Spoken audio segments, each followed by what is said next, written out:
Dear sisters, brothers, and comrades of the Scottish Trades Union Congress, dear General Secretary, President, and members of the General Council and delegates, speaking to a Scottish audience is addressing true friends of the Cuban people. This bond is maintained to this day thanks to the tireless efforts of the Scottish Cuba Solidarity Campaign and the National Cuba Solidarity Campaign, and the affiliated trade unions representing the vast majority of Britain's unionized workforce. I would like to express the deepest gratitude of the Cuban government and people to the STUC. Last year, your Congress unanimously passed Motion 114, calling for Cuba to be removed from the U.S. state-sponsored of terrorism list. You did more than pass a resolution. You took a stand. General Secretary Ross Foyer has fearlessly condemned the policies of mass starvation aimed at our island. Through your public statements, parliamentary briefings, and practical aid, you have ensured that Cuba's call for justice has been amplified across Scotland and beyond. This trade union solidarity reverberates powerfully through the halls of Holyrood. Accompanied by the crucial political advocacy, we are immensely grateful for the cross-party group on Cuba in the Scottish Parliament for every initiative since 1999.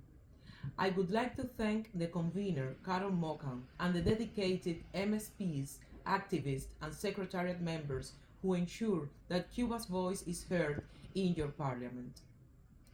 Today, I must address the reality facing the Cuban people right now. We are currently navigating one of the most perilous geopolitical landscapes of the 21st century. Since the beginning of this year, the global community has witnessed a dangerous increase in unilateral coercion. As we speak, the Cuban people suffer a severe economic siege. It is a deliberate and calculated attempt to force a sovereign nation to its knees by paralyzing its infrastructure and starving its people. For months, tankers have been intercepted or deterred. For a nation of over 10 million people that relies on imported oil for most of its electricity, the consequences have been catastrophic. Across our island, families are currently experiencing blackouts lasting between 12 and 20 hours every day. The national grid has experienced repeated catastrophic failures. Without power, as you know, the water pumps that supply our cities fall silent, leaving millions without access to clean water. Without fuel, public transport grinds to a halt, preventing our workers from reaching their jobs. The human cost is huge.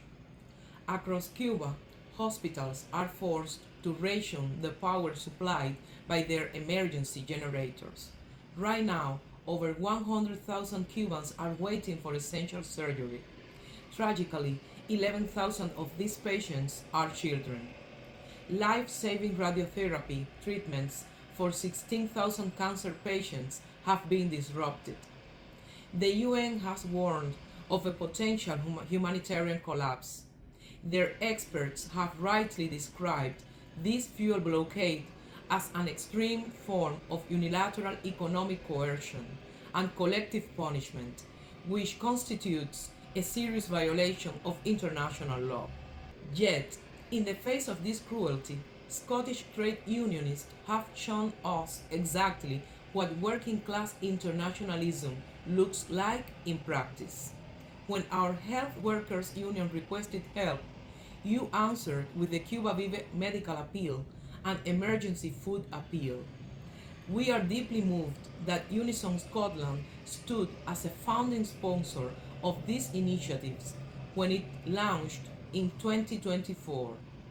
Through your workplace collections, STUC motions, and the tireless work of the Scottish Cuba Solidarity Campaign, you have helped raise over £280,000 because every single penny raised goes directly to purchasing and shipping aid, your efforts have delivered over 1.3 million worth of life-saving supplies to our hospitals.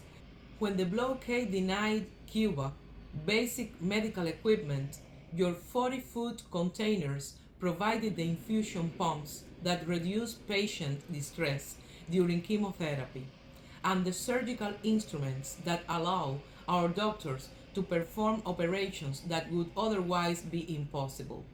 And when the recent fuel shortage threatened to severely disrupt our food supply earlier this year, union branches like yours stepped up to sponsor emergency food containers, delivering 28-ton shipments of rice and lentils to nourish our most vulnerable people, our children, pregnant women, and the elderly. As we say in Cuba, this is solidarity.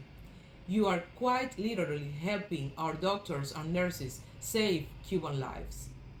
Despite this economic violence, Cuba has not collapsed. We have not given up. In October 2025, the UN General Assembly voted overwhelmingly again to condemn the blockade for the 33rd consecutive time. The world rejects this illegal policy. Even during the darkest times, Cuba has never wavered in its commitment to internationalism. While we are subject to a blockade, we send doctors, not bombs, around the world. Brothers and sisters, by affiliating with the Cuba Solidarity Campaign, sponsoring another Cuba Vive container, and refusing to let the truth about Cuba be buried, you prove to our people that we are not isolated. You understand better than anyone that an injury to one is an injury to all. You know that it's only through solidarity that working people can defeat injustice. We ask you to continue standing with us. Raise your voices in your workplaces, communities, and parliament. Join the Scottish Cuba Solidarity Campaign in demanding an end to this illegal siege. The Cuban people will continue to resist. Thanks to the unwavering support of the Scottish Trades Union Congress, I'm confident that we will ultimately prevail. Long live international working class solidarity. May the friendship between Scotland and Cuba live long and prosper. Thank you.